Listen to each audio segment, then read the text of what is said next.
Maverick News presents The Rick Walker Show.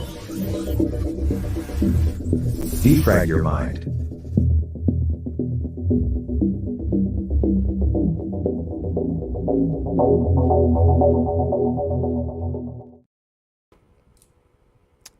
It's a shot across the bow is what it is. It's Pierre Poilievre, leader of the Conservative Party of Canada.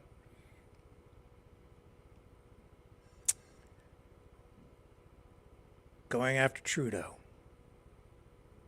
That's the way the day started. First with a sort of a rally, an event staged for the media, really, and the public. The issue, the area of focus, the carbon tax. This could result in a vote of non-confidence tomorrow. I know that's what a lot of people want. That's what you're going to get, I think, tomorrow.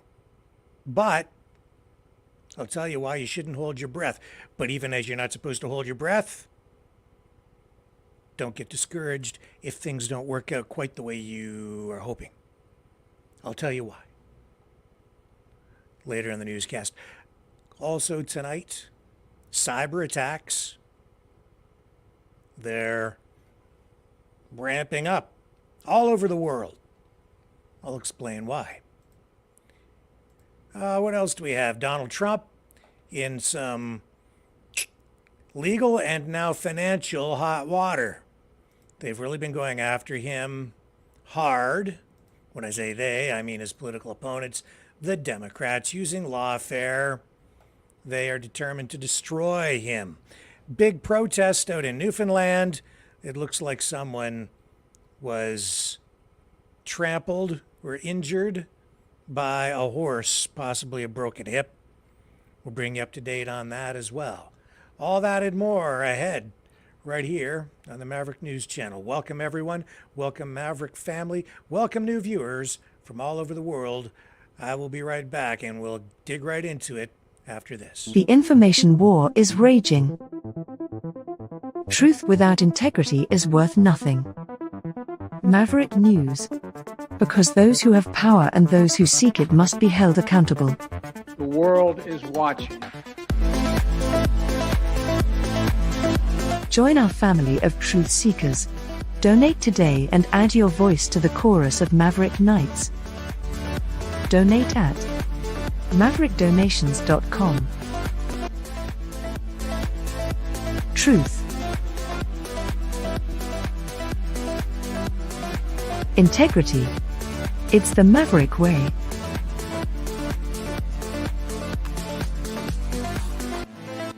Maverick News. The world is watching.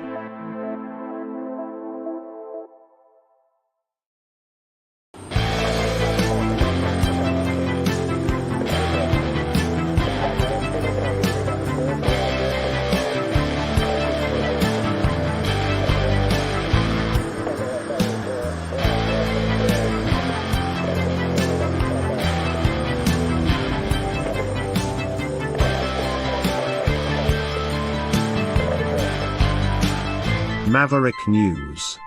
Fighting for freedom.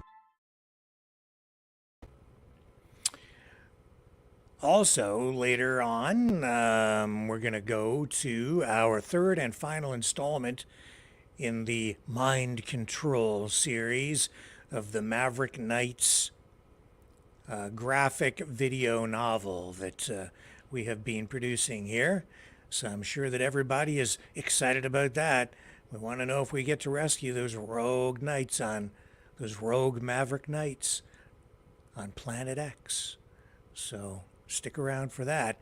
But first up tonight, Pierre Poilievre in the House of Commons, challenging Trudeau on this carbon tax, pushing this issue all the way as far as he possibly can, turning it into, very likely, a vote of non-confidence as early as tomorrow. However, this is the way the day started in Ottawa. This was like a rally, get the troops all jacked up before a question period. This is what Pierre Poilievre had to say today to prep his team and Canadians for what is about to come. A big battle. He wants a carbon tax election, and that non-confidence vote, if successful, could trigger just that.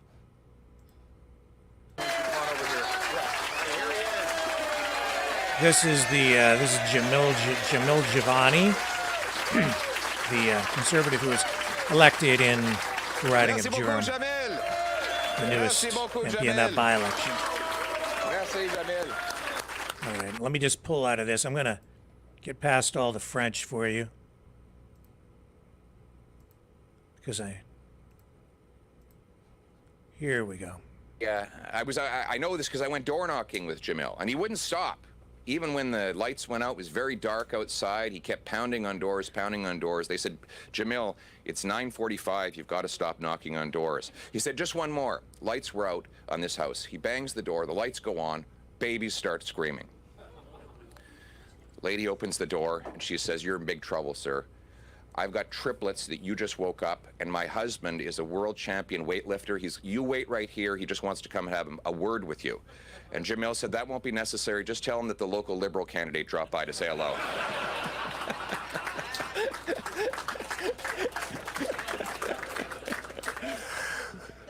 There was a lot of hope among those people in Durham for Jamil, for the future, but a lot of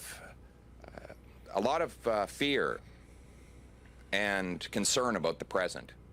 A lot of people feel like even though we were on their doorstep, that they were a long way from home. They say they don't recognize the country after 8 years of Justin Trudeau, with his inflationary debt and taxes driving up the cost of everything, with their local food banks overflowing, the cost of housing having doubled.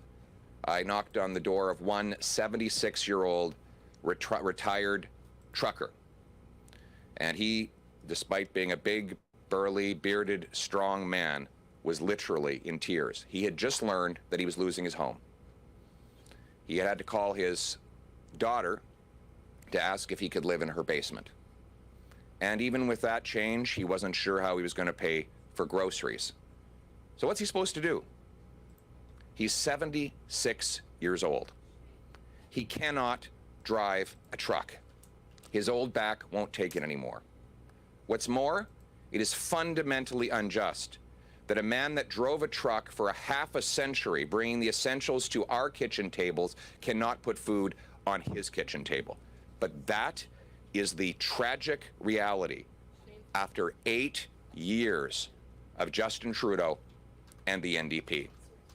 Printing $600 billion of cash caused a massive inflationary crisis that continues to this day. A crisis that has driven food prices up faster than at any time in 40 years, that has sent 2 million people every month to a food bank, including 50 at the Gagetown base. 50 members of our armed forces can't feed themselves.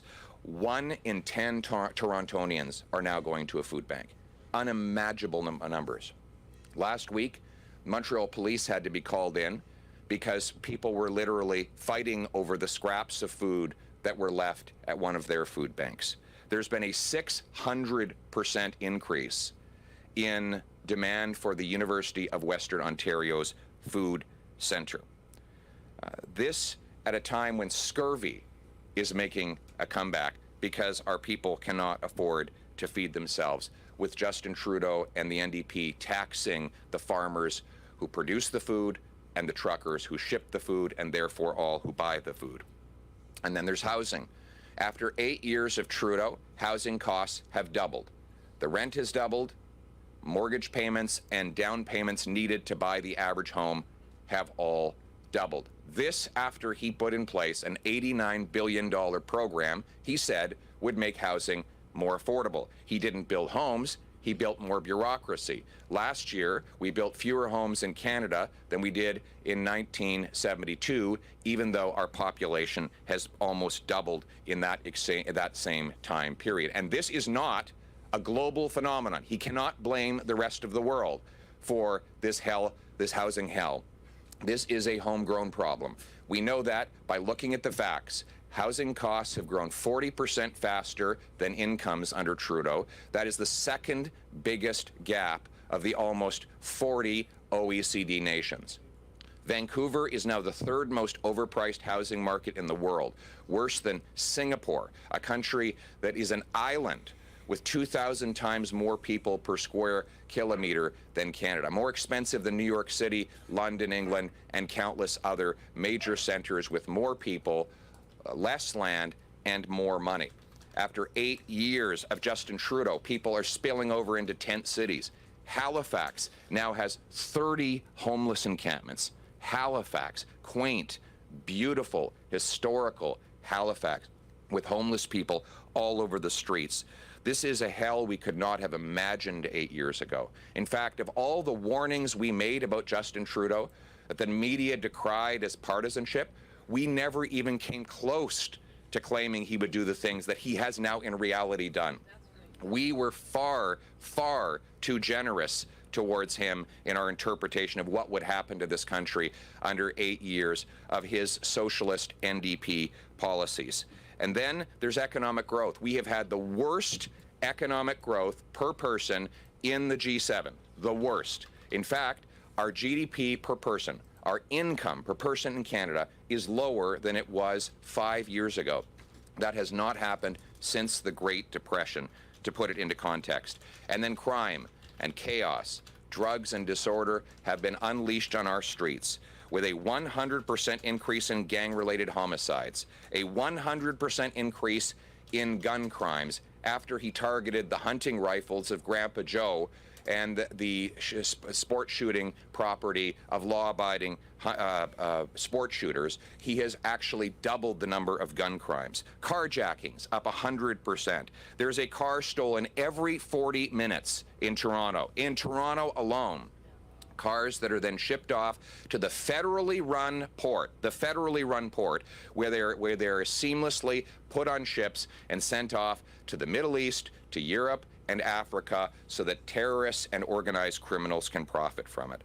He makes these problems worse by wasting our money. $21 billion spent on consultants. That works out to $1,400 for every single family in Canada, all with the support of the NDP, taking money from working class waitresses and unionized tradesmen to pay $2,000 or $3,000 a day consultants, taking from the have-nots to give to the have-yachts, and all with the support of the NDP along the way. And what is their solution now? In the midst of all this, have they finally admitted the damage they've done? Have they stopped? Are they trying to stop and extinguish the fire they started? No. They're pouring more fuel on the inflationary flames with a April Fool's Day carbon tax of 23%. A 23% increase on your gas, your heat, and your groceries. Because if you tax the farmer who makes the food, the trucker who ships the food, you tax all who buy the food. And now we know that it was all a lie when Trudeau said you get back more in rebates. We have the numbers from the parliamentary budget officers who says, and I quote, this is $2,900 and $43 for the $2,943 for the average Alberta family. That's $900 more than they get back in rebates. Saskatchewan families, on average, $2,618. That's $525 more than they get back in rebates. $1,750 for Manitoba, $502 more than they get back in rebates. $1,674 for Ontario, that's $627 more than they get back. Nova Scotia, $1,500 more in carbon tax, $1,500 in carbon tax, $500 more than they get back. $1,600 for Prince Edward Island, $500 more than they get back. $1,874 in Newfoundland and Labrador, $377 more than they get back. I go into this painful, excruciating detail to debunk the dangerous disinformation mouthed by the Prime Minister and repeated by the media. Told you, Trudeau doesn't know how to do the basic math. It is dangerous. You say you think I'm exaggerating by dangerous? You know what's dangerous? Malnutrition is dangerous. And when we have a government and state-controlled media who are telling people they're getting more than they're paying when exactly the opposite is true, That means people in food banks. That means hungry stomachs in our schools. That means people suffering that shouldn't be. And we need to call out and tell the truth. But we're not going to put up with it anymore. We as common sense conservatives are saying no to Trudeau's 23% April Fool's Day increase. We are saying spike the hike until we common sense conservatives can axe the tax. The good news is... Yeah. The good news is Canadians are good and decent people. They do not have to live like this. They should not have to give up on the things that we all used to take for granted, like affordable food and homes, all for the ego and incompetence of one man. Life was not like this before Justin Trudeau. It will not be like this after he is gone. We're going to replace the hurt he has caused with the hope that Canadians need.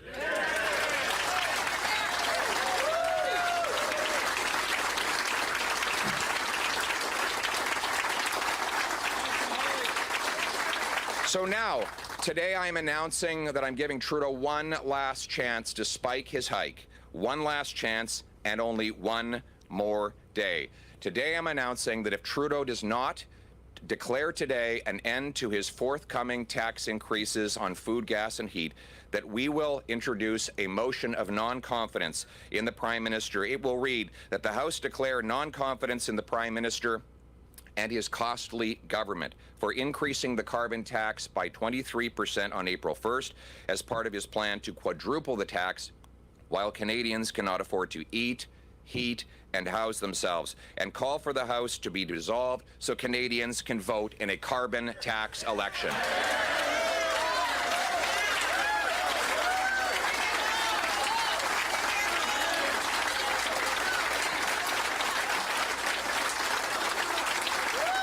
Carbon tax election.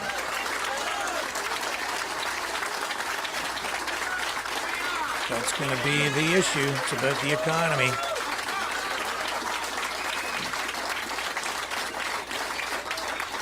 And in that carbon tax election, there will be a very simple choice. On the one hand, you will have the carbon tax coalition of the NDP and Justin Trudeau, who take your money, punish your work, tax your food, double your housing costs, and unleash crime and chaos in your community, or common sense conservatives who will axe the tax, build the homes, fix the budget, and stop the crime.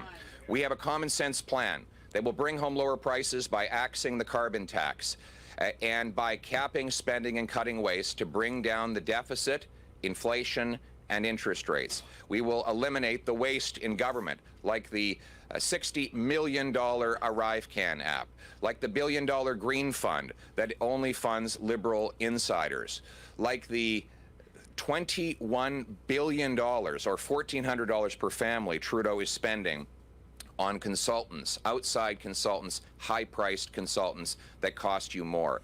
We will eliminate this waste, and we will bring home fiscal sanity to fix the budget. We will also build the homes. After 8 years of Trudeau, housing costs have doubled because we have the fewest homes per capita in the G7. Common sense conservatives will require cities permit 15% more home building as a condition of getting federal funds. Those that beat the target will get a bonus. Those that miss the target will pay a fine. That will mean that municipal bureaucracies get paid like realtors and builders. They get paid for the number of homes they build and sell. We want municipalities to get paid for the number of homes they permit. We're going to sell off 6,000 buildings and thousands of acres of federal land to build, build, build. We'll take the carbon tax off, which will reduce the cost of materials and transportation of those materials to build those homes. We will stop the crime. We will bring jail and not bail for repeat violent offenders. We will bring treatment and not more legalized and subsidized hard drugs to bring our loved ones home drug-free. We will secure the border and lock up gun criminals and smugglers instead of targeting licensed, law-abiding, trained and tested sport shooters and hunters. We will do all of this to bring home and to bring hope to the Canadian people who suffered so badly over the last 8 years, who remember the country that they loved and the country in which they still believe. A country where hard work will once again pay off, where a trucker who delivers us the goods for 50 years will be able to live a good and dignified retirement. A country where young couples will be able to plan a new home in which they can have beautiful babies and raise a wonderful future for themselves and their families, a future where our kids can walk safely on the streets, where families do not need to peer out their window to see if their car has been stolen, or worse yet, leave their keys at the front door so that the thieves can simply take them as they please. A country that is proud of itself, proud of its history, proud of its heritage, and optimistic about its future. A country where the state is servant and not master, with small government and big citizens. A country that puts the common people first. The common sense of the common people united for our common home. Your home, my home, our home. Let's bring it home. Thank you. Thank you very much. So that's the way the day began.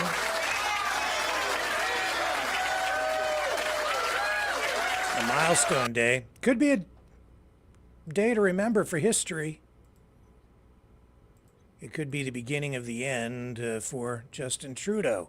It depends on how things go with this vote of not confidence. Looks like we're getting there.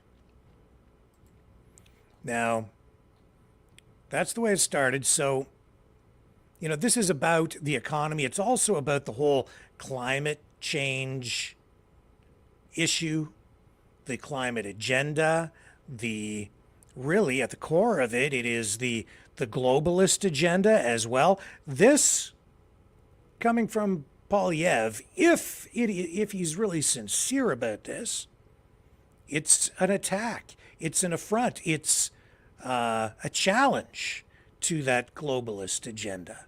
It really is, because the carbon tax is really at the center. It's at the core of the entire climate change, globalist, World Economic Forum platform. That's where it starts, right there. It's about the war on oil. It's about reducing your carbon footprint. It's a carbon tax, a tax on energy, a tax on life in many respects, in my estimation. And that's what the election is about. That's what the next election is going to be about. When will we get it? I don't know. Maybe very soon. It depends on what happens with this vote. I'm not holding my breath. This is political grandstanding. It's political theater. Don't make any mistake about that. The reason I say that is because it has, in order for the vote of non-confidence to trigger an election, Poilievre needs to win the vote. The Liberals and the NDP are saying, no, we're going to proceed with this tax, come heck or high water.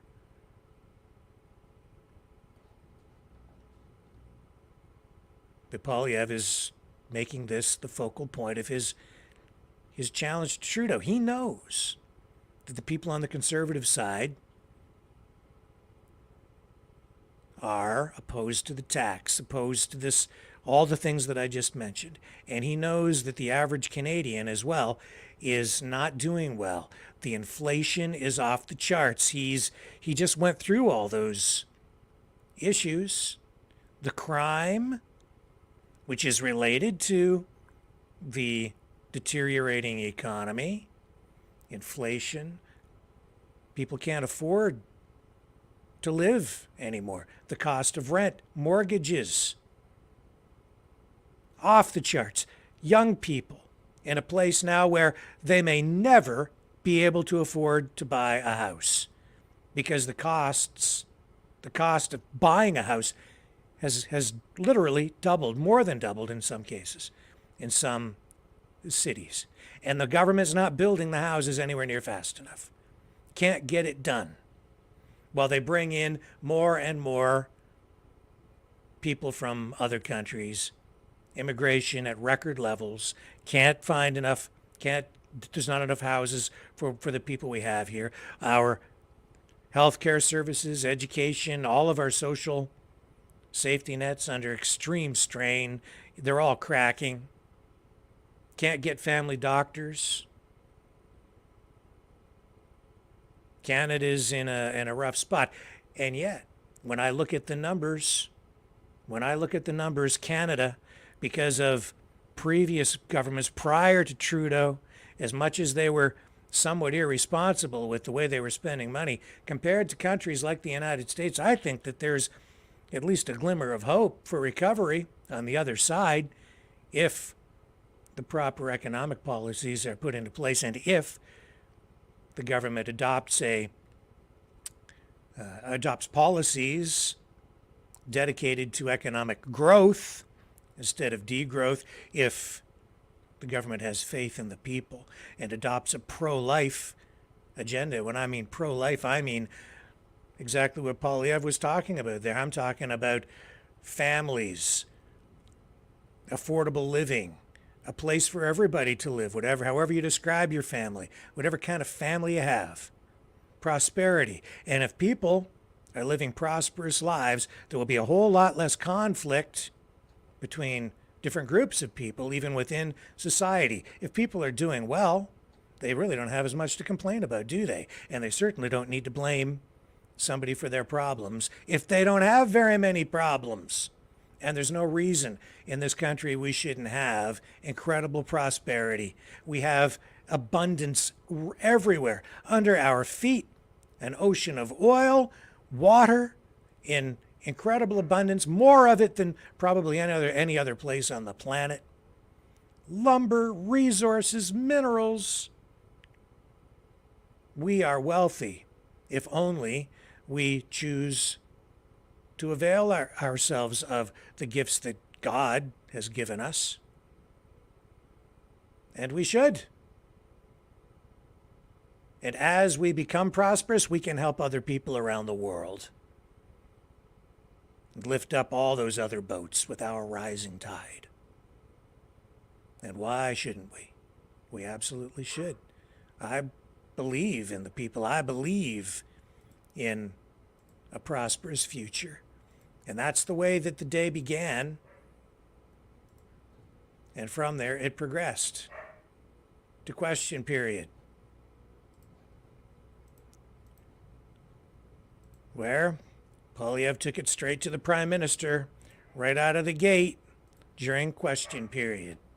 Let's pick it up here right at the beginning. The Honourable Leader of the Opposition. The common sense Conservatives have a plan to cut taxes, build the homes, fix the budget, stop the crime. However, the costly Prime Minister, with the support of the Bloc Québécois, is inflating inflation with taxes and deficits and the Prime Minister wants even greater tax hikes on the 1st of April. Will the Prime Minister inverse his inflationary policies, or are we going to have to defeat him with a no-confidence vote and an election on taxes? The Right Honourable Prime Minister. The carbon remittance puts more money in the pockets of 8 out of 10 families under federal jurisdiction. We give more families to families whilst fighting against climate change, Mr. Speaker. That's what the vast majority of Canadians want. Unfortunately, however, the Conservative politicians don't want to help affordability. They don't want to help fighting climate change. Luckily, the majority in this House wants to fight against climate change and give more money to Canadians, and that is what we are trying to do. The Honourable Leader of the Opposition. That's quite the opposite compared to what the Parliamentary Budget Officer said on the 18th of March. He said, when we consider the economic impacts of the carbon tax, most families will pay more and be negatively impacted by the carbon tax. So what the Prime Minister said is simply not true. Canadians will pay more than what they receive. And there's a second carbon tax that is directly applicable on the backs of Quebecers. So will the Bloc Québécois vote for Quebec families, or will they vote again for their real boss, the Prime Minister of the Federal Government of Canada? The Right Honourable Prime Minister. Mr. Speaker, if the Leader of the Opposition stopped talking and started listening to Canadians, he would understand that Canadians know that the cost of inaction with regards to climate change are huge. Forest fires, floodings, droughts that cost a lot to our farmers and producers, our fishers. This is a reality, and we are fighting against this on this side of the House, whilst putting more money in the pockets of 8 out of 10 families throughout the country. The carbon remittance delivers for Canadian families, and the Conservative Party wants to take it away from Canadian families. Then I have chef de l'opposition. While common sense conservatives will axe the tax, build the homes, fix the budget, and stop the crime, this Prime Minister is not worth the cost, with the parliamentary budget officer testifying again that the majority of households will see a negative impact as a result of the carbon tax. End quote. Now he wants to hike the tax on April Fool's Day. We won't stand for it. So what will it be with this Prime Minister? Will he spike the hike, or will he face a non-confidence vote at a carbon tax election? The Right Honourable Prime Minister. Speaker, the Parliamentary Budget Officer's report lays out clearly that 8 out of 10 Canadian families across the country where the price on pollution applies get more money back every year. That's how we put more money in the pockets of Canadians while having one of the strongest plans to fight climate change around the world. That's what the Conservative Party is standing against right now. Money in the pockets of Canadian families and a real plan to fight climate change that is working, Mr. Speaker, that is bringing down emissions, that is making us more competitive, that is helping build the future. The Honourable Leader of the Opposition. Speaker, I'm going to read again the testimony from the March 18th appearance of the Parliamentary Budget Officer. Once you factor in the rebate, but also the economic impacts, the majority of households will see a negative impact as a result of the carbon tax. End quote. The Prime Minister plans to make this problem worse with a carbon tax hike on heat, on homes, on fuel, on food. We will not stand for it. So once again, which will it be? Will he spike the hike, or will we have a carbon tax election? The Right Honourable Prime Minister. What will it be, Mr. Speaker? It will be that Canadians get more money with the Canada carbon rebate. 80% of Canadian households in areas where the federal carbon tax applies get more money every year from the Canada carbon rebate than they pay in the price on pollution. On top of that, we are fighting climate change, making our industries more competitive, and preparing a better future. There is no plan on the Conservative side of the House to either help Canadians with rebate checks or fight climate change. The Honourable Leader of the Opposition. Not only did the Parliamentary Budget Officer testify that the majority of households will pay more in carbon taxes than they will get back in rebates, there is a table showing that every single province in which this tax applies, the middle-class families pay vastly more than they get back, and Canadians know it, because under this Prime Minister, they've seen their food, their fuel, their homes, their heating go through the roof. But why don't we just end the debate and let Canadians decide and have a carbon tax election?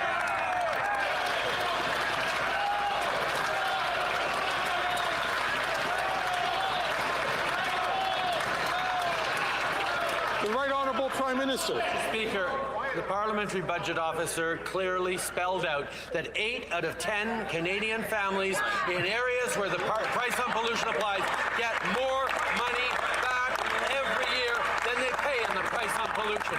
That's because we created a plan that not only is one of the strongest plans to fight climate change in the world, but it puts more money back in the pockets of middle-class Canadians as we build a stronger future, better careers, more competitiveness, and a safer environment for generations to come. That's the plan we have. That's not what they're doing.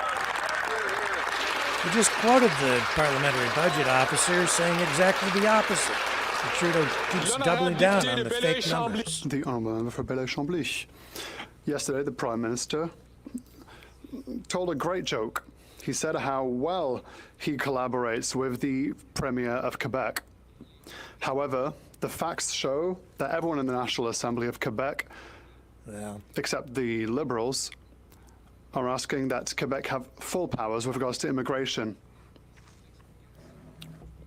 The Prime Minister of Canada has refused an essential requestion from Quebec. Is that how he sees Canada's friendship with Quebec? The Right Honourable Prime Minister. Mr. Speaker, my honourable colleague knows full well that Quebec has more powers in immigration than any other province. And he knows full well that I spoke last Friday with Premier Legault to say, yes, let us work together to reach our objectives, our common objectives. We are here to help companies. We are here to make sure that services are available. We are here to help with housing. We will work hand in hand with Quebec, as we have always done. We are here to deliver for Quebecers and all Canadians all together. The Honourable Member for Belleuil-Chambly. Okay, enough.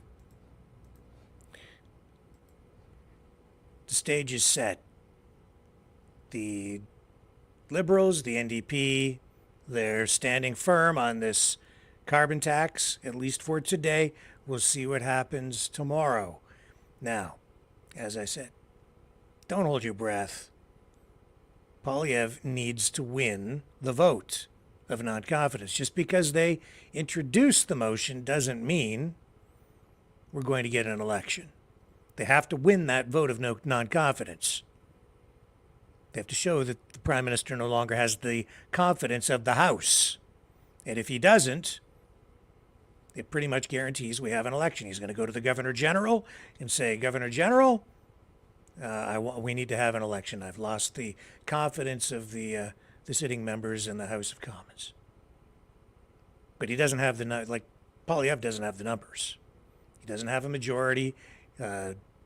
Trudeau doesn't have a majority either, but he has that coalition with the NDP. They keep propping him up.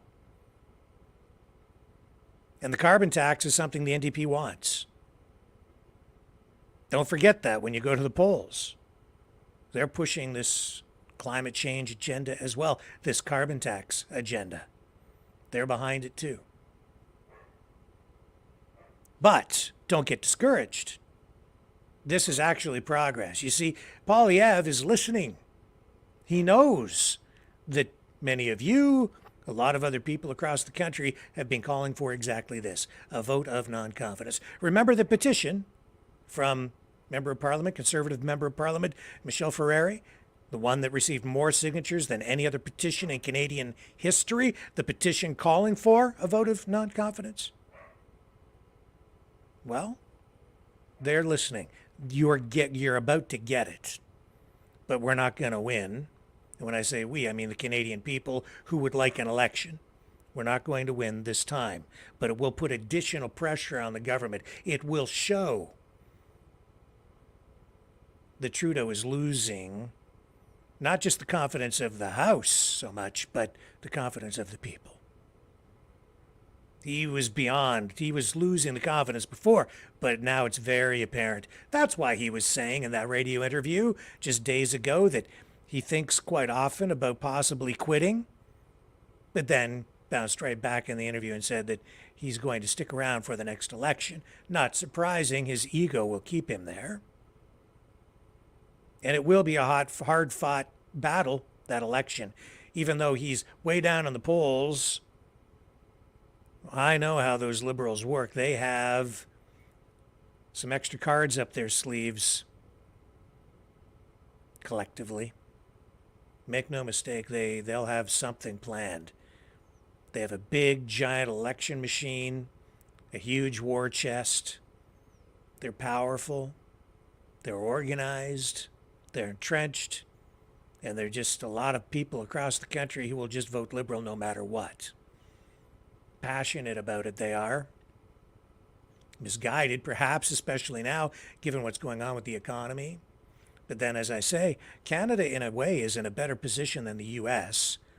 because I think just overall, the debt per capita here in Canada is somewhat more manageable, As much as the government is trying to debase the currency, inflate its way out of debt by using money printing, which is really a tax on the people, a hidden tax that they don't understand. The United States, I think, is in a much worse position because they've been spending so blindly on the military-industrial complex that they are so deep into a hole, trillions of dollars deep, that they will never, I don't think, be able to pay it off. If Canada collapses, I don't think it will be because of our economy directly. It will be because of the collapse of the U.S. dollar and the U.S. economy on the other side, and we will suffer as a result by extension. There's an old saying that when the U.S. economy gets a cold, the Canadian economy gets influenza. And it's largely true because we are right next door. The U.S. is our largest trading partner.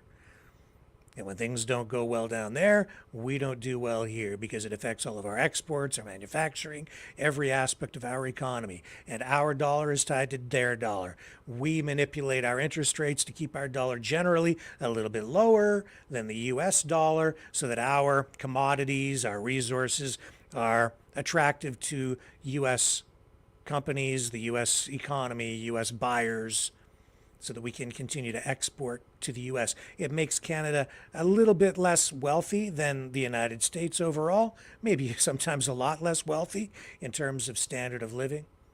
But that's the way we survive here, and the U.S. benefits on the other side. Unfortunately, with Trudeau's war on oil and this carbon tax, we're all suffering because what he's saying is we're not going to use our resources here anymore in the way that we have been.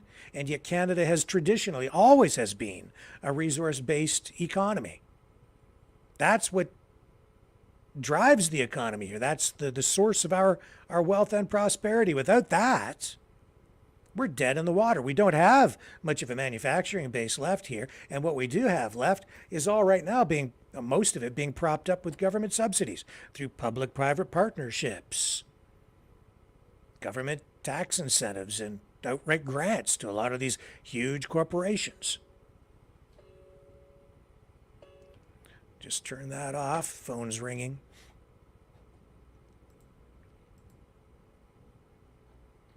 So I don't know, man. We're going to look at this tomorrow. We're going to be watching this very closely. Very closely, because this is a milestone event, as I say. So that distracted me, lost my train of thought. Let me take a quick break here while that phone bings and dings in my head. We'll come back on the other side and start digging into some other stories. More politics coming up right after this.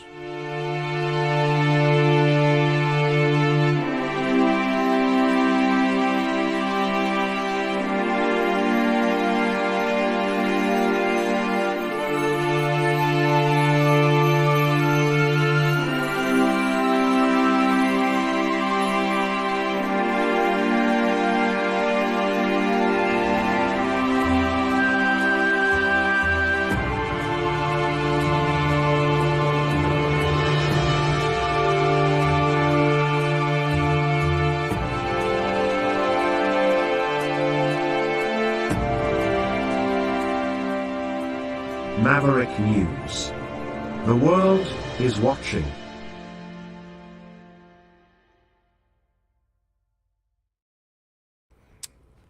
Yeah, and this isn't the first time the Conservatives have tried to bring down the Trudeau government with a vote of non-confidence. What was it? It was about, back in November, they tried to do it and then sort of pulled back from it. They didn't have the numbers. This time, though, it feels different. It looks different. Trudeau's facing mounting protests. He's tanking in the polls. That adds more pressure. Now this adds more pressure. You have climate activists out there saying, oh, the Conservatives are just playing politics. This is just them looking for eyeballs on screens and clickbait. It's just clickbait. They're playing politics with the climate agenda. They shouldn't be doing that. Well, it's about far more than just the climate change issue.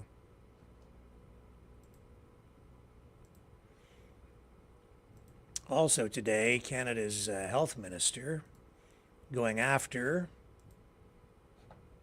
the tobacco industry.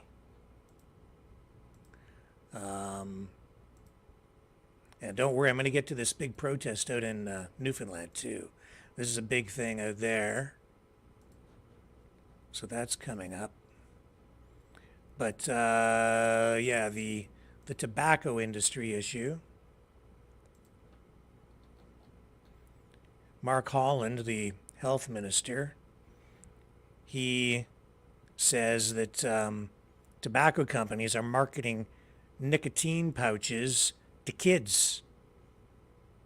And he wants them to, in his words, stay the hell away from our kids. So he did hold a news conference today. Spoke to reporters about it, and he says he wants the authority to restrict products so they are solely for the purposes of, you know, people who want to quit smoking.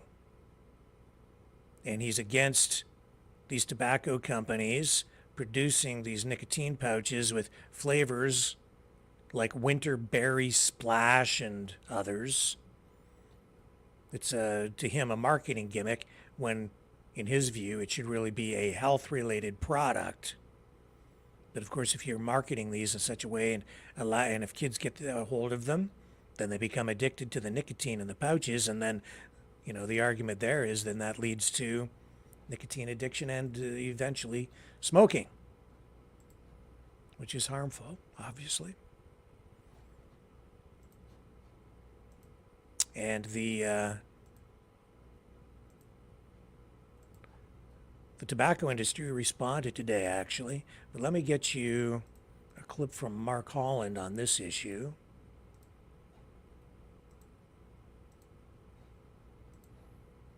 Here we go. Absolutely deadly for their health. It has had very injurious outcomes for our health system. We cannot allow that to happen again.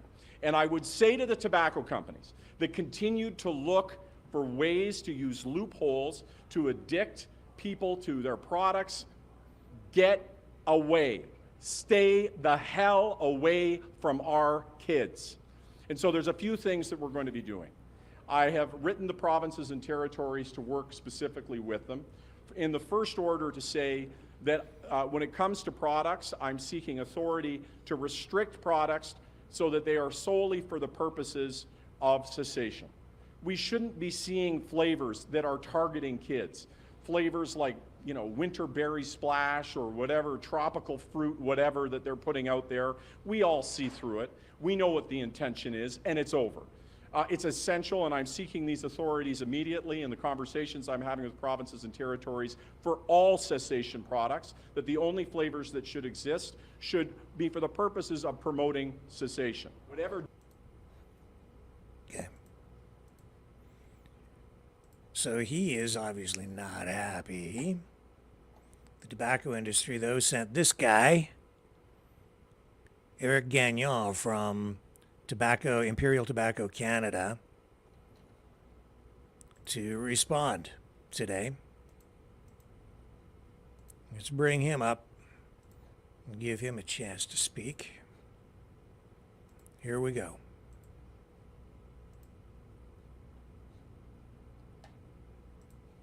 Imperial Tobacco Canada. I'm here today to clarify the facts about nicotine pouches and address some of the regulatory loopholes that affect the nicotine cessation category in Canada. Let me start by saying that Zonic is Canada's first and only nicotine pouch approved by Health Canada as a nicotine replacement therapy. Minister Holland suggesting that Imperial Tobacco Canada leverage a loophole for its license couldn't be further from the truth. Zonic underwent a 2-year assessment process with Health Canada, demonstrating the safety and efficacy of Zonic as a cessation aid for adults wishing to stop smoking. Introduced in October of last year, Zonic provides a regulated legal option for smokers aiming to quit, unlike the illegal products flooding the market. However, we are at a critical juncture. Despite its proven benefits, the discourse around nicotine replacement therapies, particularly our Zonic nicotine pouch, has been overshadowed by misconceptions and inaccuracies. The actual loophole is the absence of a legal minimum age for purchasing NRTs in Canada, allowing kids to access these products over the counter. Imperial Tobacco Canada has proactively introduced measures to ensure that Zonic is stored behind the counter and sold only after proper age verification in retail outlets. This measure is non-negotiable with all our business partners and is part of our trade and terms conditions. Any store caught selling to underage individual risks the removal of our products, not just Zonic. We've gone beyond regulatory requirements, implementing stringent age verification process and ensuring that all advertising speaks directly to adult only. We have no interest in seeing youth get their hands on this product. The market for cessation product is diverse, with many employing similar strategies to appeal to adult smokers seeking alternatives to cigarette. To single out Zonic for practices that are widespread across the industry is not only unfair, but also smacks of hypocrisy, suggesting that an anti-tobacco company bias rather than a genuine concern for public health. As of today, youth can still buy NRT products over the counter across the country with no requirement of proof of age. This disparity raises questions about the fairness and intentions behind regulatory measures, which seem less concerned with public health and more with the manufacturer's background. By limiting access to regulated nicotine alternatives like Zonic, we risk not only undermining smoking cessation efforts, but also inadvertently bolstering illicit markets that pose a far greater risk to public health. We believe all NRTs should be subject to age restrictions, and that nicotine replacement therapies should be available in the same location where cigarettes are sold. We advocate for a new federal framework that treats all NRTs equally, ensuring they're accessible to adult smokers while preventing youth from accessing them. Thank you, and any questions? Okay, that's enough. So, we can, I think, move on to other news. Let me take a quick break. When we come back, we'll get into this huge protest out in Newfoundland. It looked a lot like the end of the Freedom Convoy in some ways. It looks like a horse trampled someone. Looks like someone may have even ended up with a broken hip. Fighting the Great Reset by leading the Great Resistance.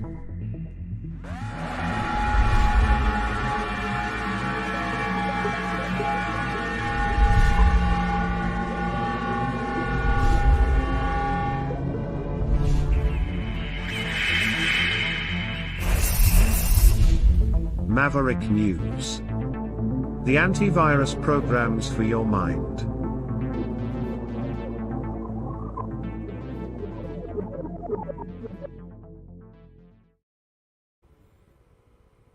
Okay, and let's dive into this story out of Newfoundland and Labrador, where tensions flared into chaos during a protest at the provincial parliament. Here's the latest that we have. Police in Newfoundland and Labrador have announced their intent to pursue criminal charges now against protesters involved in this demonstration today at the provincial parliament building.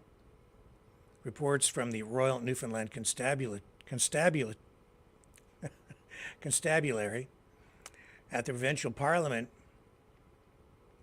revealed that during the protest, which resulted in clashes between police and demonstrators, 2 police horses, police say, were allegedly struck by protesters. The cops say the mounted unit was then put in a position where they had to retreat. So the situation escalated during this hours-long protest in St. John's, prompting the provincial government to delay the release of its annual budget due to safety concerns. Police utilized their mounted unit in an attempt to disperse the crowd, drawing criticism from many for their tactics being portrayed, being video recorded, in such a way that is less than flattering to police. Let's go to Chris Dacey's video here. Somehow he got out to Newfoundland today, I guess, and was there to record the whole thing.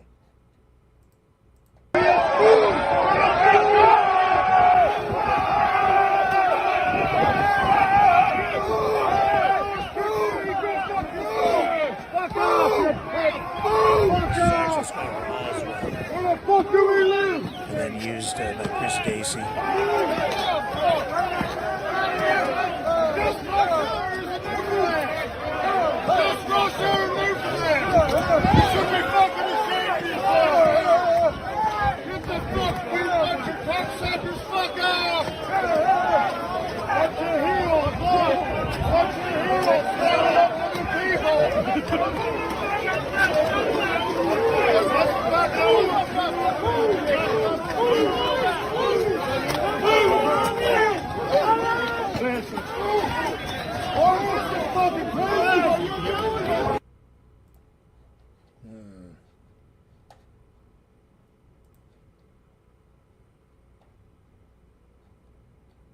Interesting.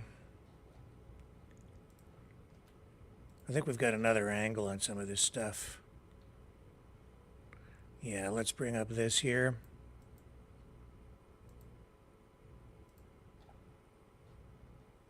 Yeah, here's another look at it.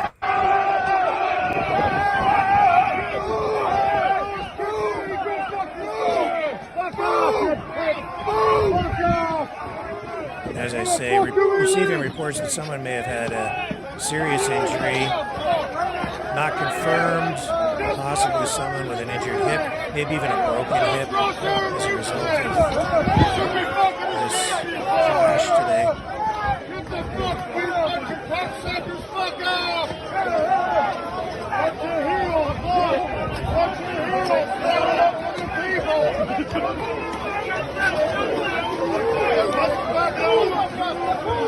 This is kind of the story, really.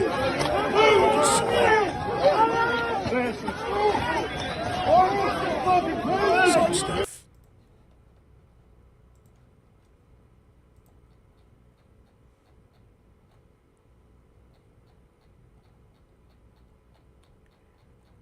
So a lot of negative social media posts about this. Finance Minister Sayabin Cody had planned to release the 2024-25 budget, but this happened, and then police rode in on their horses, trying to get the crowd to disperse, and these people protesting, they're fishers. Premier Andrew Furey expressed dismay over the protest, emphasizing the need for peaceful protests. Despite this disruption, the fishers remain steadfast in their demands for change. John Efford, who is a prominent figure among the people protesting today, highlighted the importance of increased competition and processing capacity within the province's fishery sector. The confrontation left some of these protesters injured, underlining the intensity of emotions surrounding the issue. Doug Traynor, a fisher from Fairmuse, also quoted today saying he was describing a feeling of being afraid during the scuffle, echoing the same feelings from a lot of others who were there, but were participating because they feel their livelihoods are at stake. That's why emotions are running so high. Out in the Maritimes, of course, the fishing industry has been under incredible strain for generations now. Fisheries remain a vital part of Newfoundland and Labrador's economy, with thousands of people relying on that industry for their livelihoods. We'll continue to keep an eye on this one as well. And when we get confirmation on the extent of those injuries, we will share the information with you here.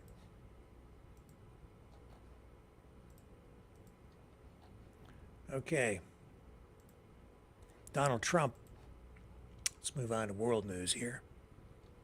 He seems to have a problem.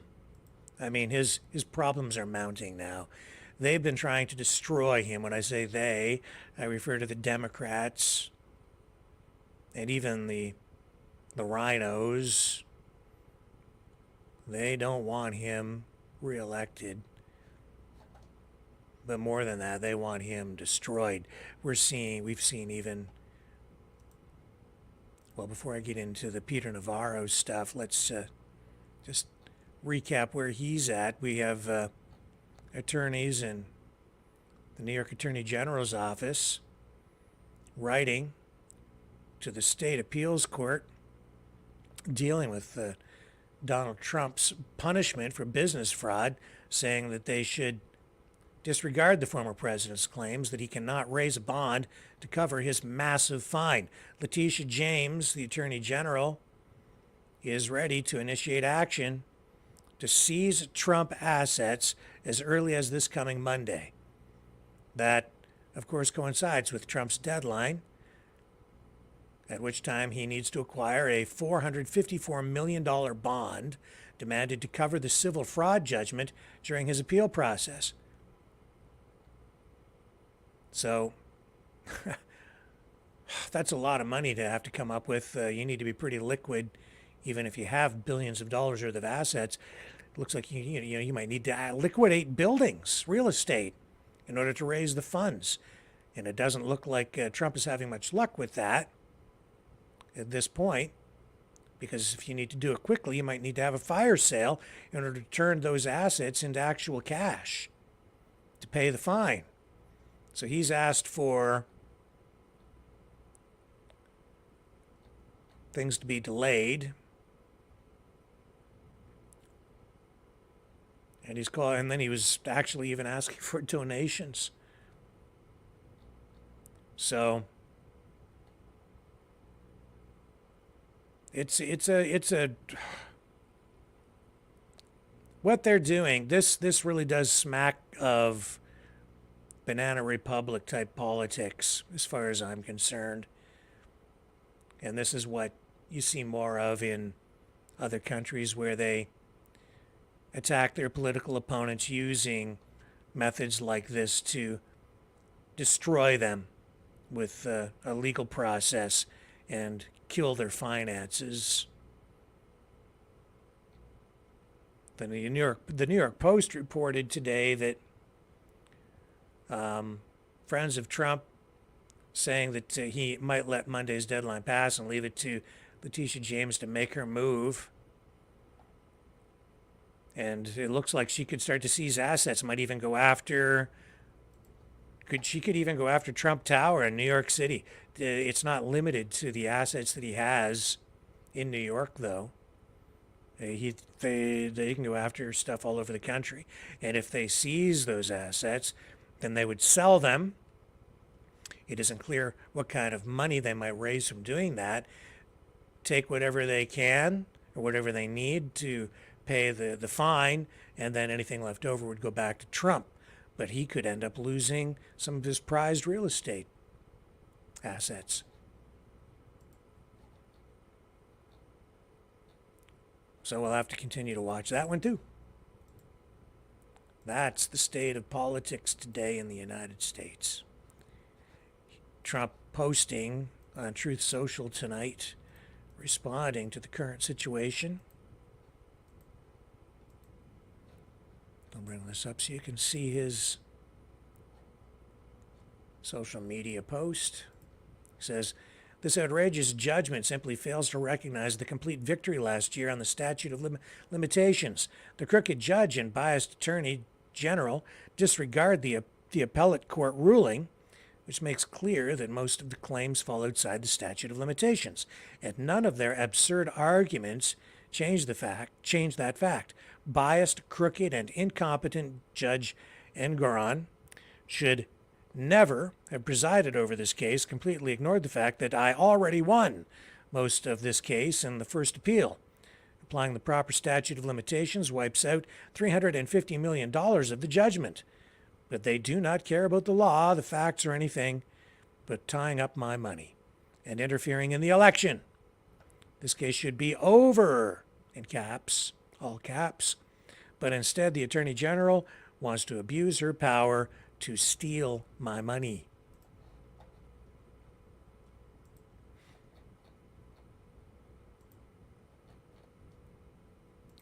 So Trump's backed into a bit of a corner here. We'll see how he does. What kind of strategy will he ultimately use? I don't know. And some might sit there and they'll gloat and they'll say, see, he's not nearly as rich as he says he is. He can't raise the money to pay his fine. But I don't think that that's fair. That would not be a fair assessment. He has his money wrapped up in assets, in his companies, and in real estate. In order to pay the fine, he'll have to liquidate. He can't liquidate. It's not easy to sell giant office towers or golf courses. And if you do sell them, usually you want to put them on the market, and they may need to be on the market for a certain period of time, some period of time, in order to go through the process of allowing the market to attract the buyers. But if you need to sell it in short order, you might need to sell it at a loss, undervalue, in order to just liquidate it at all within the time frame. And I wouldn't want to leave the sale to the state, to the court, to seize the asset, because they wouldn't have an incentive toward getting actual market value for the property. They just want to get what they're owed. I don't know exactly how the process would work on the U.S. side. I'm not an expert in that regard, but it seems to me they would just liquidate it. As long as we get what we need, we don't care what's left over, which would be a double penalty on Trump in that way. Now, just a short time ago today, Elon Musk posted this, Neuralink. We showed you video before on this program of the monkey that was the first to get the Neuralink chip. And then they showed the monkey playing Pong with its mind connected to a computer, a video game, wirelessly through Bluetooth, which was being operated through the chip that was connected to the monkey's neural system, its brain. So the monkey had been trained to operate the joystick to play Pong, right? And then they disconnected the joystick from the video game. Like the wire, they disconnected the wire. And the monkey, even though it was moving the stick wasn't actually connected to the video game anymore. But the mind was controlling it by Bluetooth. So now the first human has received a Neuralink chip. Today, Elon Musk posted a video, and we got this demonstration of Neuralink, and involving a human. So I have that for you. And as much as this is amazing, I have to admit, this also scares me. Musk didn't really even say anything. As far as I know, it's just, it actually wasn't Musk's post per se. It's just Neuralink posting this. It's now received over 4 million views. Musk shared it, but of course it's his company. I'll bring it up. Let's take a look at this. Amazing and frightening. All right, we should be streaming live here. Hello world, how's it going out there? My name is Bliss and I'm an engineer at Neuralink. And I'd like to introduce you to the first ever user of the Neuralink device. And I think you're my only telekinetic friend that I have. Yeah, I hope so. Yeah, not many more of those out there. You want to introduce yourself? Yeah, my name's Nolan Arbaugh. I'm 29 years old. About 8 years ago, I was in kind of a freak diving accident and dislocated my C4, C5. So I'm a complete quadriplegic. So I'm paralyzed from below the shoulders. I have no sensation or movement below my level of injury, so below my shoulders. Yeah, that about covers it, right? Do you want to introduce some of your dogs here? Let me flip Yeah, the camera so you guys absolutely. can see. You got dogs all over the place. Yeah, that's Montana. The one walking by is Grace. Gracie! Gracie, come here. Hi, Grace. How's it going, Gracie? Yeah. All right. This is what people did. Yeah, they just here for the dogs. All right, yeah, so while he's been introducing himself, let me just flip the camera on so you can see what Nolan's been doing. Yeah. Let me come over here. Do you want to explain a little bit what's going on here? Yeah, so I love playing chess, and so this is one of the things that y'all have enabled me to do, something that I wasn't able to really do much the last few years, especially not like this. I had to use like a mouse stick and stuff, but now it's all being done with my brain. If y'all can see the cursor moving around the screen, that's all me, y'all. It's pretty cool, huh? Actually, can you pause the song just for the audio coming through? And that was also done with your brain? Yep. It's all brain power up there. Can you explain a little bit just to people who maybe don't have any context on this field or what's going on here? How are you able to actually move the cursor? Yeah, so we started out with trying out a few different things. We basically went from what we call kind of differentiating like imagined movement versus attempted movement. So a lot of what we started out with was attempting to move. So I would attempt to move, say, my right hand, left, right, forward, back to move. And from there, I think it just became intuitive for me to start imagining the cursor moving. Basically, it was like using the force on a cursor, and I could get it to move wherever I wanted. Just stare somewhere in the screen, and it would move where I wanted it to. Which was such a wild experience. This guy wants to know if you feel like a wizard. Yeah, right. It's crazy. It really is. It's so cool. I'm so freaking lucky to be a part of this and stuff. I mean, every day it seems like we're learning new stuff, and I just can't even describe how cool it is to be able to do this. Do you want to briefly talk about a little bit, I guess, what have you been using this for outside of these sort of research sessions, or when you're just playing chess? What are some of the things you've been getting value from this from? Yeah, so one of the first times y'all gave me complete control over this, I actually stayed up until, I don't know, like 6 a.m. playing Civilization 6.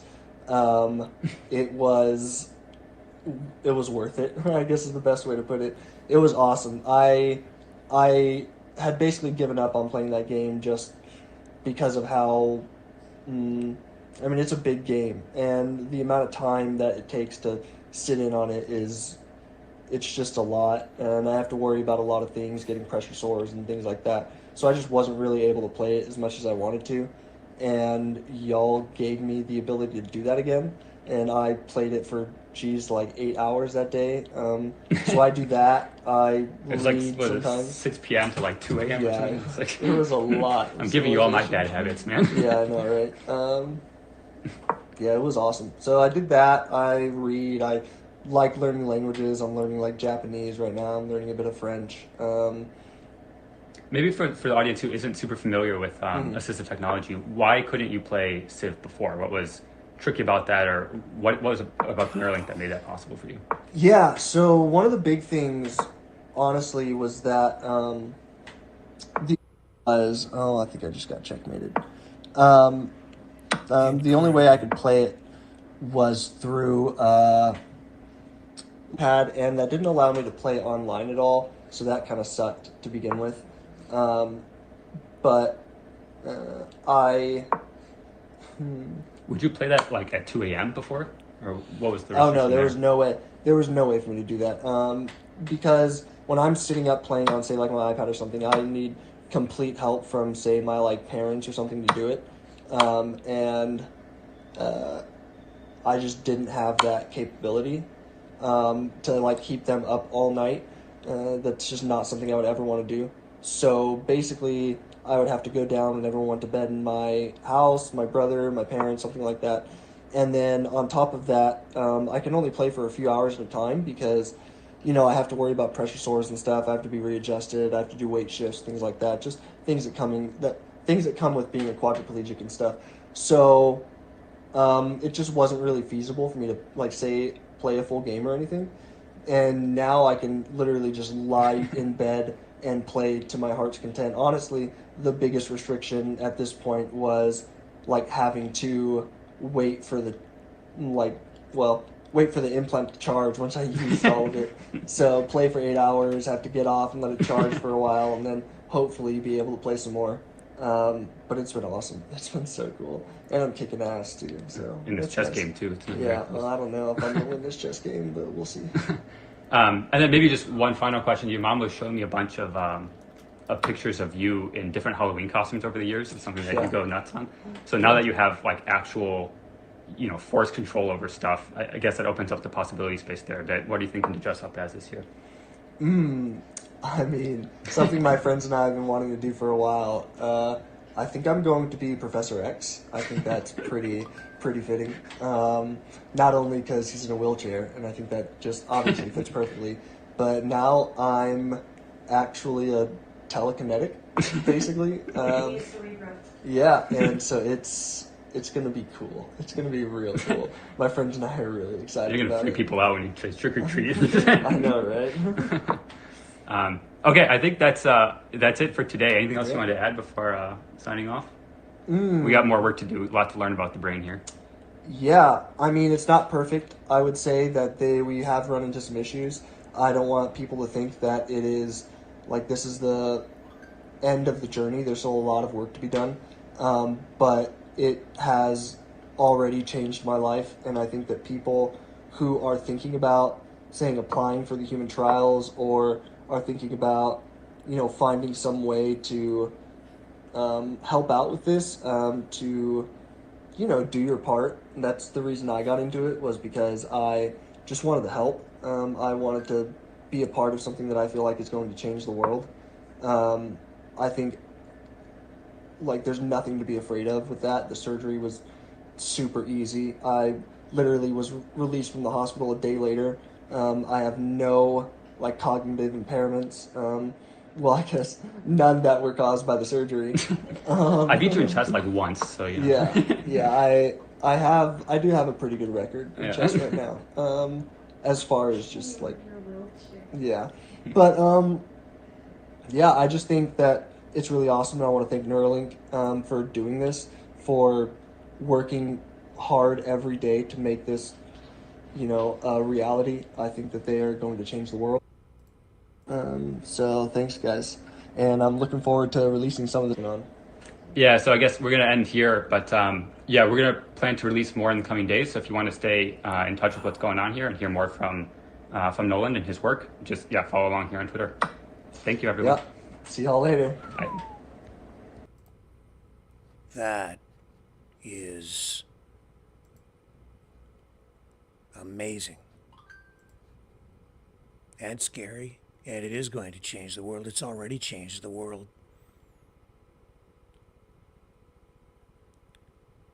It's hard to see exactly where that's going. You can see some of the road ahead, but with the way technology improves or evolves, it really becomes an exponential thing. You add AI into this, use AI as part of the development process, I can't even imagine where we're going to be in 5 years or 10 years with that technology.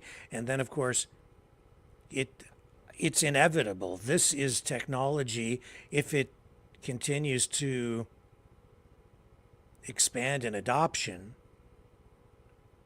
it won't be just people with physical impairments that will want this. A lot of people will just want it because they'll be able to get jacked into the internet, jacked into the Internet of Things, where we will become part of the thing. I don't think it's the time right now to start extrapolating on all of that. But I'll tell you, it's got my mind reeling again. What do you guys think? Tell me in the chat. Leave comments down below if you're watching the replay on this later. Yeah, Disco James says transhumanism. Isabel says cyborgs, yeah. I mean, these are the things that are popping into my mind as well, right?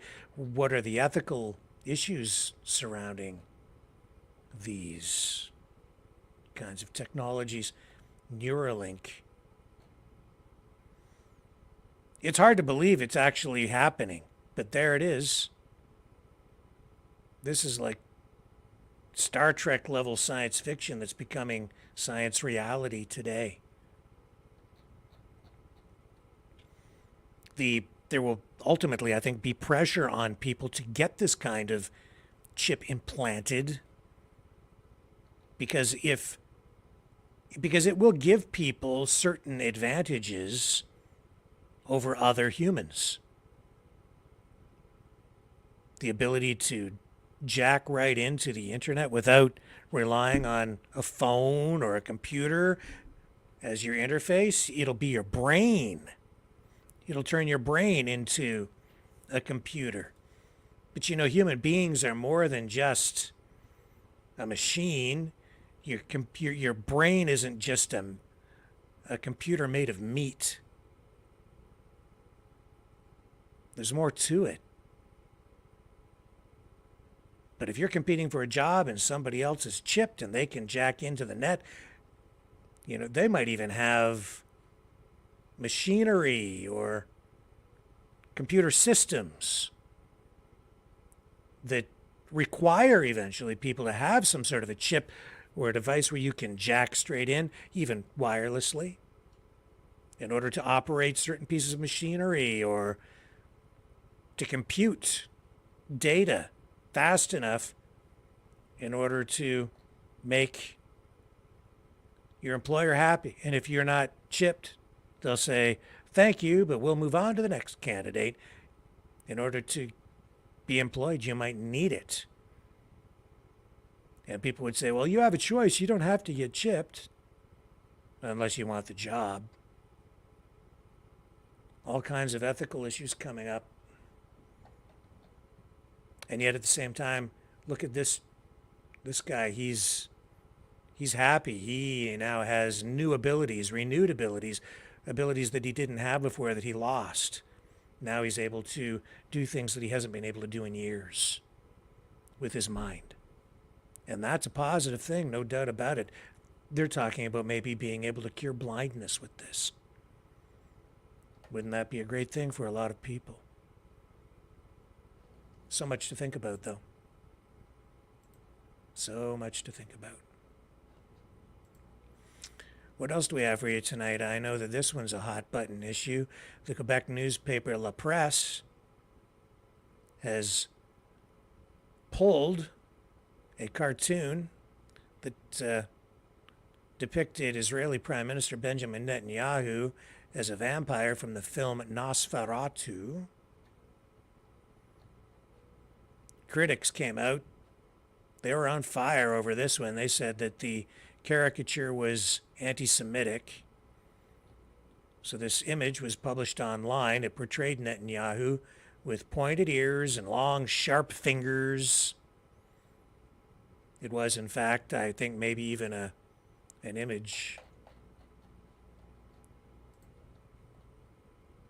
from the actual movie that had been doctored up, and then they've got a caricature type face of Netanyahu in there. I don't know if you guys are familiar with the film Nosferatu. It's a classic. Yet Here, I'll show you a little bit of footage from it.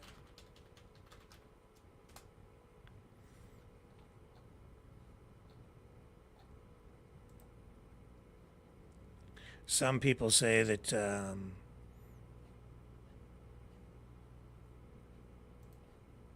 well, the film itself, I guess, was used in some propaganda by the Nazis in World War II. Let me see if I can find you a clip from it. Here we go. This should be it. And I hope I don't get with a copyright strike on this. I mean, this stuff is absolutely public domain. Let me find you. I'll bring this up while I find you the clip from it. Here we go. Oh, Mr. Vampire Guy, where'd you go? I'm not going to show you the cartoon because it is kind of distasteful, especially when you know the reasons for people being upset about it. If you really want to find it, it's out there.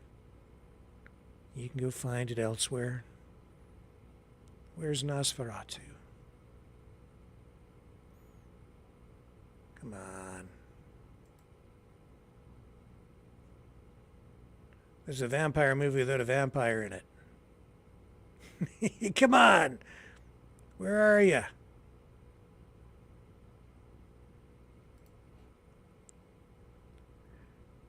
I used to run this in my old movie store when I had I had video stores way back in the day.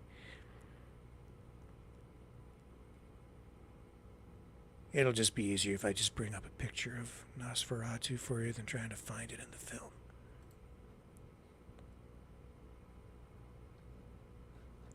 Oh, scary stuff. Scary, scary. Oh my God. Here we go. Skeleton. Where are you? Oh no. There's Nosferatu. Oh. There he is. There's Nosferatu.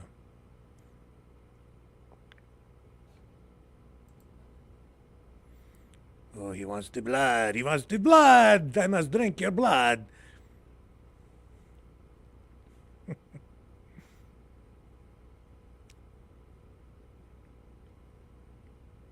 Ooh, very, very scary.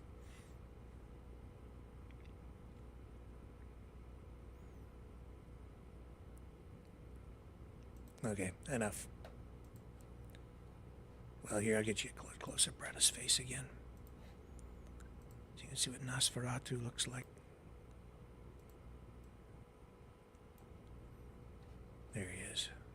There's the guy. Okay, that's enough of that.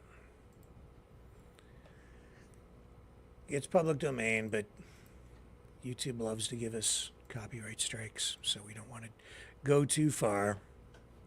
You know, one of the reasons I was late coming on today is because yesterday we were hit with kind of a cyber attack of sorts. It was right before airtime.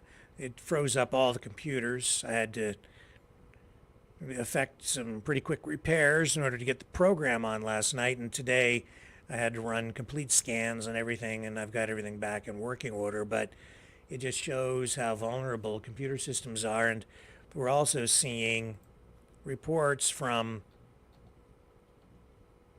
governments in both Canada and the United States warning about cyber attacks that are targeting drinking water and wastewater systems, especially across the United States. So this is coming from the National Security Advisor and the head of the U.S. Environmental Protection Agency. They've sent warnings to governors. They sent a letter out, and they say there is a significant risk to the country's water supply.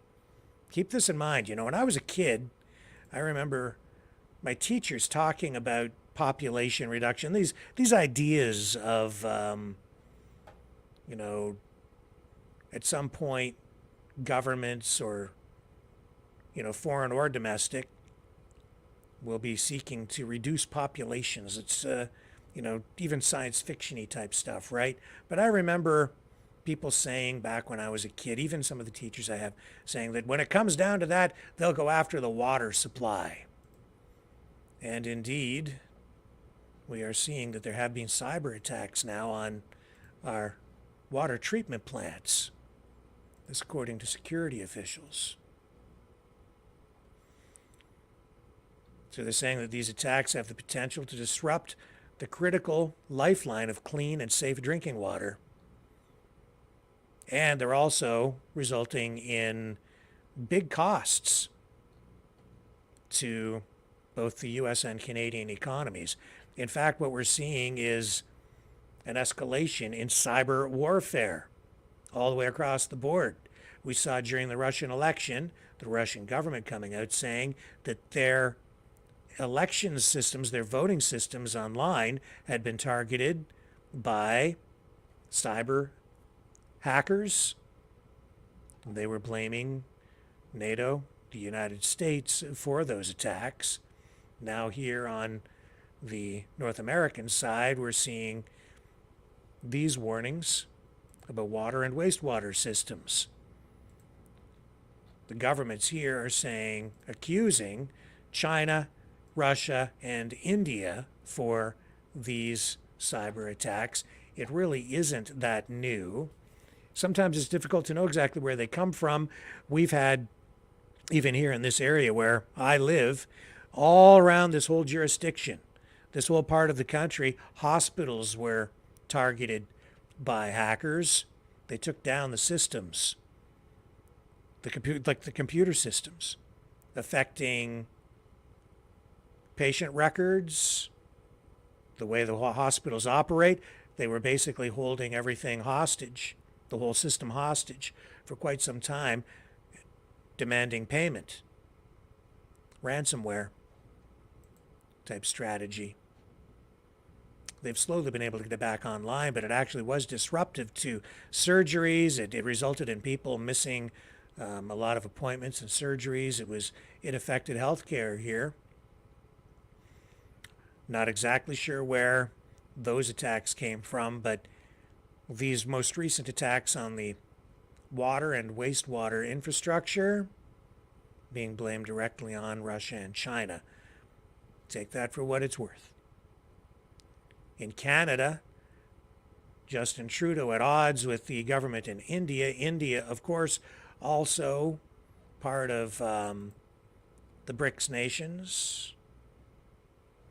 There was a hack attack just a number of months ago on Canada's military, government websites, parliamentary websites, and there's an Indian organization, hacking organization. It's called India Cyber Force.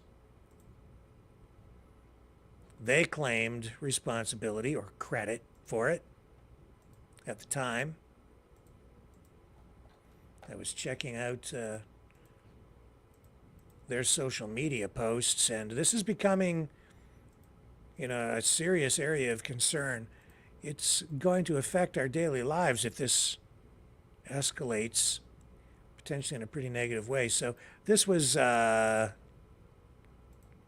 here's some information on those cyber attacks allegedly from India, and that organization, as I say, out of India, that hacking team, they did claim responsibility for this.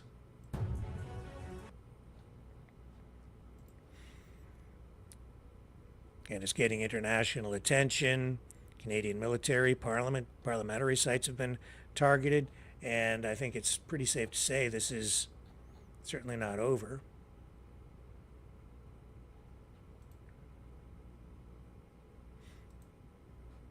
Canadian websites still being attacked.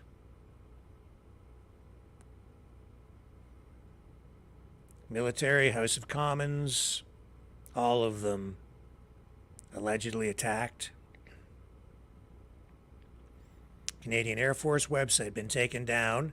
This from Cyberforce X out of India. Target Air Force website in Canada they say it was down for 2 hours. at that time. But this isn't current. I'm just showing you some of what's been happening in recent months. It's the water systems right now that are mostly under attack.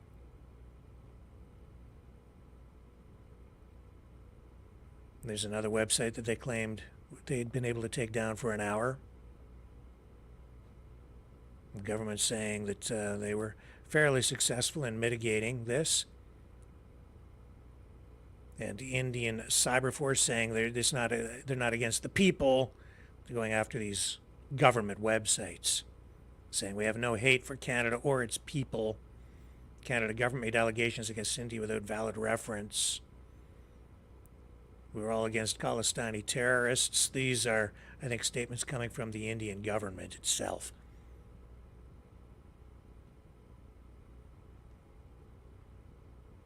Back at that time, the Minister of Defense, Bill Blair, did comment on these cyber attacks. Distributed denial of service attacks. Basically, it's like a bot swarm. Flood the site, take it down. And because it's being targeted and flooded with these attacks, the servers can't handle it and it crashes. Described as a minor inconvenience at the time, but I think it's more serious than that, especially if they're attacking key infrastructure like water systems. Yeah, that's pretty important. It's a health issue. It's an infrastructure issue.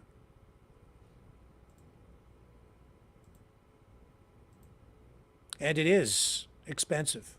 I can tell you that firsthand, as I continue to deal with cybersecurity issues right here. But we got through it. No major issues this time around, and I was able to get on last night, and we're back on tonight. Everything's cleaned up, and we are operating at full strength. So, now with that being said, let me see what else I have here before we move on to the Maverick Knights graphic video that we've produced here for you tonight. Now, Pierre Poilievre did comment on the La Presse cartoon of Benjamin Netanyahu. He says, let's bring up his post on X. It says, this disgusting cartoon printed in La Presse this morning is a violent, deliberate act of hatred against Jews in a time when anti-Semitism, the world's most ugly and enduring form of hatred, is resurfacing. This garbage needs to be condemned clearly and unequivocally by everyone.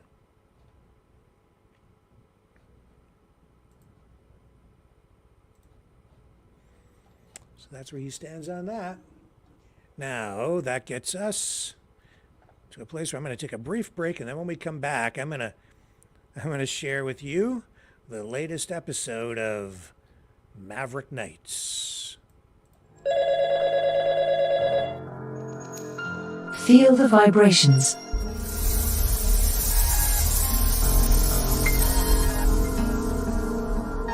Our quest continues.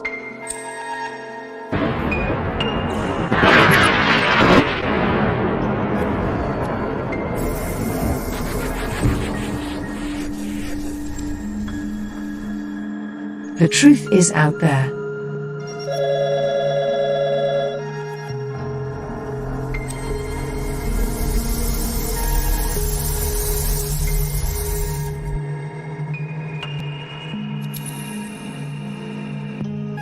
We are Mavericks.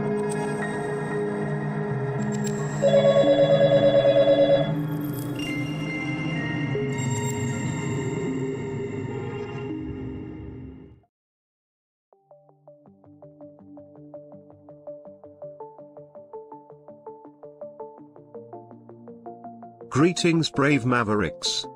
Our quest for truth continues. We go beyond fake news. Together we expose propaganda.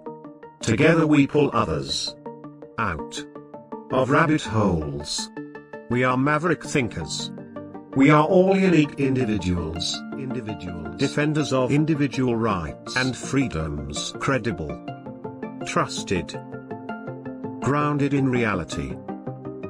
Maverick News, Maverick News. Defending free speech, free speech. Donate at freedomreporters.com. Do it now.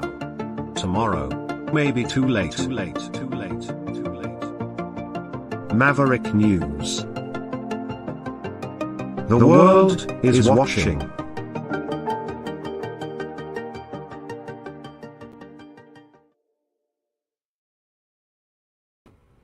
Okay, so we lost a group of rogue Maverick Knights to mind control. You may remember we ran, those first two segments, and then the evil interstellar globalist Draco whisked them away to Planet X, where the humanoid lizard people were getting ready to eat their brains, and then their brains were going to be replaced with digital counterparts. But Sir Kevin and Lady Laurie went through a portal, went off to Planet X to execute a rescue plan using new mind shield to protect them from having their minds controlled, and at the same time using that technology, hopefully wirelessly, to defrag the brains of the rogue knights who are still under the mind control of Draco. It's riveting stuff. It's very dramatic. Dynamic even, as Adam West would say. Mr. Batman. Anyway, we've got a new installment, a new chapter in this saga, the third and final installment of Mind Control, this Maverick Knights episode, coming to you freshly produced right here, the premiere. Let's just let it roll. It's self-explanatory. Now you have the backstory, and I'm not going to keep you waiting any longer.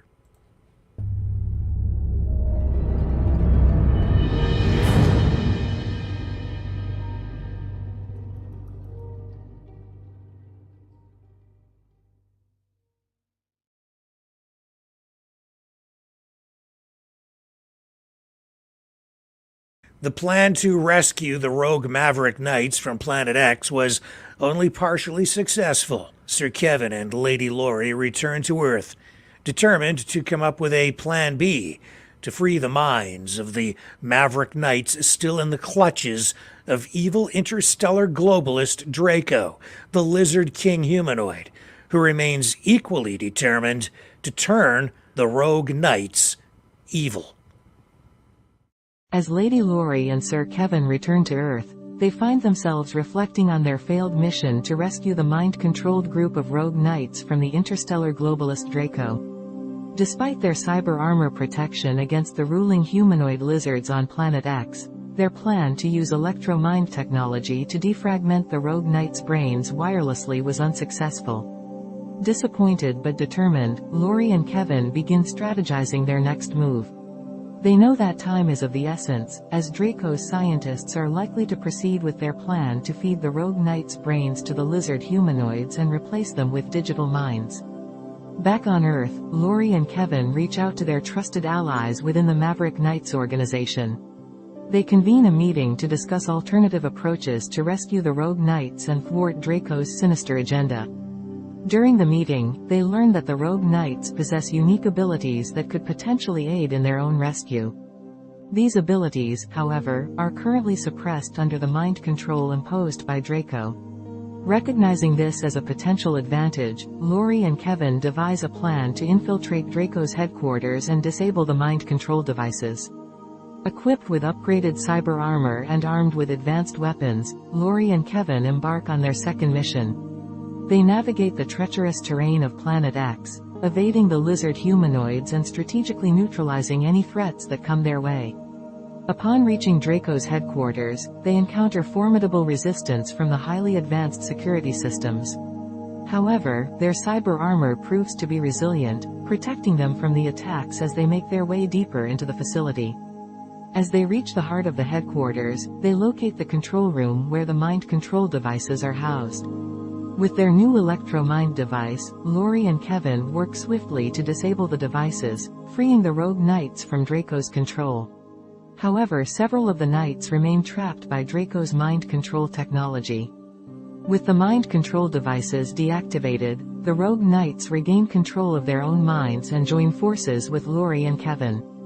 Together, they overpower Draco's forces and secure their escape from the headquarters, but are unable to a handful of the rogue knights and are forced to leave them behind.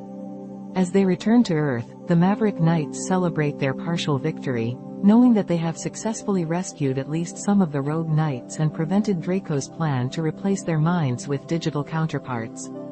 The rescued rogue knights express their gratitude to Lori and Kevin, acknowledging their bravery and unwavering determination. They vow to return to Planet X in the future and rescue the knights still in the clutches of Draco. The Maverick Knights, still strong and united, continue their mission to protect the galaxy from threats like Draco and his interstellar globalist agenda. With their cyber armor and advanced technology, they stand ready to face any challenge that comes their way, ensuring peace and justice prevail throughout the universe. The Maverick Knights' quest for peace and truth continues. These courageous warriors, known as the Maverick Knights, have dedicated their lives to upholding peace and justice in the universe. Equipped with state-of-the-art cyber armor and armed with advanced technology, they are prepared to face any challenge that threatens the harmony of the cosmos. The Maverick Knights' mission is not merely to engage in battles, but to seek and defend the truth. They understand that true peace can only be achieved by unraveling the mysteries that lie beneath the surface, exposing corruption and falsehoods that threaten the very fabric of existence. United by a common purpose, the Maverick Knights are a diverse group of individuals, each possessing unique skills and talents. From master strategists to skilled combatants, from brilliant scientists to empathetic diplomats, they work together as a cohesive unit, complementing each other's strengths and compensating for weaknesses. Their cyber armor is more than just a physical shield, it is a manifestation of their unwavering commitment to their cause. It enhances their abilities, providing them with superhuman strength, agility, and resilience. With this advanced technology, they can traverse the vastness of space and confront any adversary that dares to challenge their pursuit of peace. But the Maverick Knights' true power lies in their unwavering determination and unyielding belief in justice. They are not driven by personal gain or glory but by an insatiable thirst for truth. They seek to shed light on the darkest corners of the universe, exposing the lies that perpetuate chaos and injustice. Throughout their quest, the Maverick Knights encounter various threats, both external and internal. They face formidable adversaries who seek to exploit the weak and spread chaos. But they also confront their own doubts and fears, wrestling with the moral dilemmas that arise in their pursuit of truth. Yet, despite the challenges they face, the Maverick Knights never waver.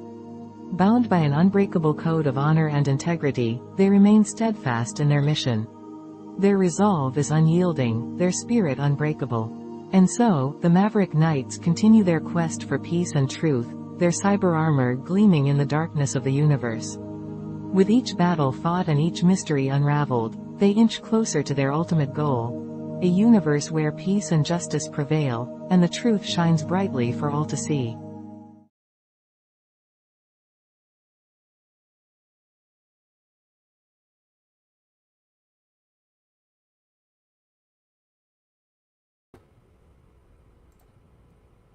The end.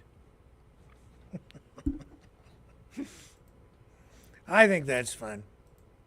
I like those. I like them a lot, actually. Well, folks, if you are inclined to support us because you like what we do, if you like that stuff, help me cover the costs. You can donate to support the channel at maverickdonations.com, or you can also help us out over at freedomreporters.com. Either way, and if you donate $30 or more, I'll send you a Maverick News t-shirt if you leave a note with the donation. Tell me what size of shirt you need. I'd be happy to send that along. $60 or more, and I'll send you a full button-up shirt with it's long sleeve and the embroidered Maverick News logo on the left side right there. So we've got those as well. I think I've got some hoodies and stuff too, so $60 or more would take care of that as well. Happy to send those along to people if you donate, and we could sure use the support to help pay for all the things that keep the operation going here. I will be back tomorrow night, a little bit shorter here tonight. I may not be on until 7 p.m. again tomorrow night. I'm kind of rejigging things, making changes to the systems. I've been working on the computers, just a lot of stuff behind the scenes to keep things going and really improve the overall broadcast, hopefully, in the long run. So probably not on until 7 p.m. tomorrow night. Not giving up on that 6 p.m. start, but I just need a little extra time probably tomorrow to kind of get things cranked up. Might be on at 6 if I get stuff done early enough. If not, we'll be on at 7. I appreciate everybody spending their time here tonight with us. And as always, a privilege. Thank you. I know you could be watching anything else online. There are a million other choices, maybe more out there. And it's humbling to have everybody here participating and taking part in this. It is fun. Sometimes. Sometimes it's stressful. But either way, our quest for, we'll keep fighting for freedom tomorrow, right here on the Maverick News Channel. See you then on the flip side.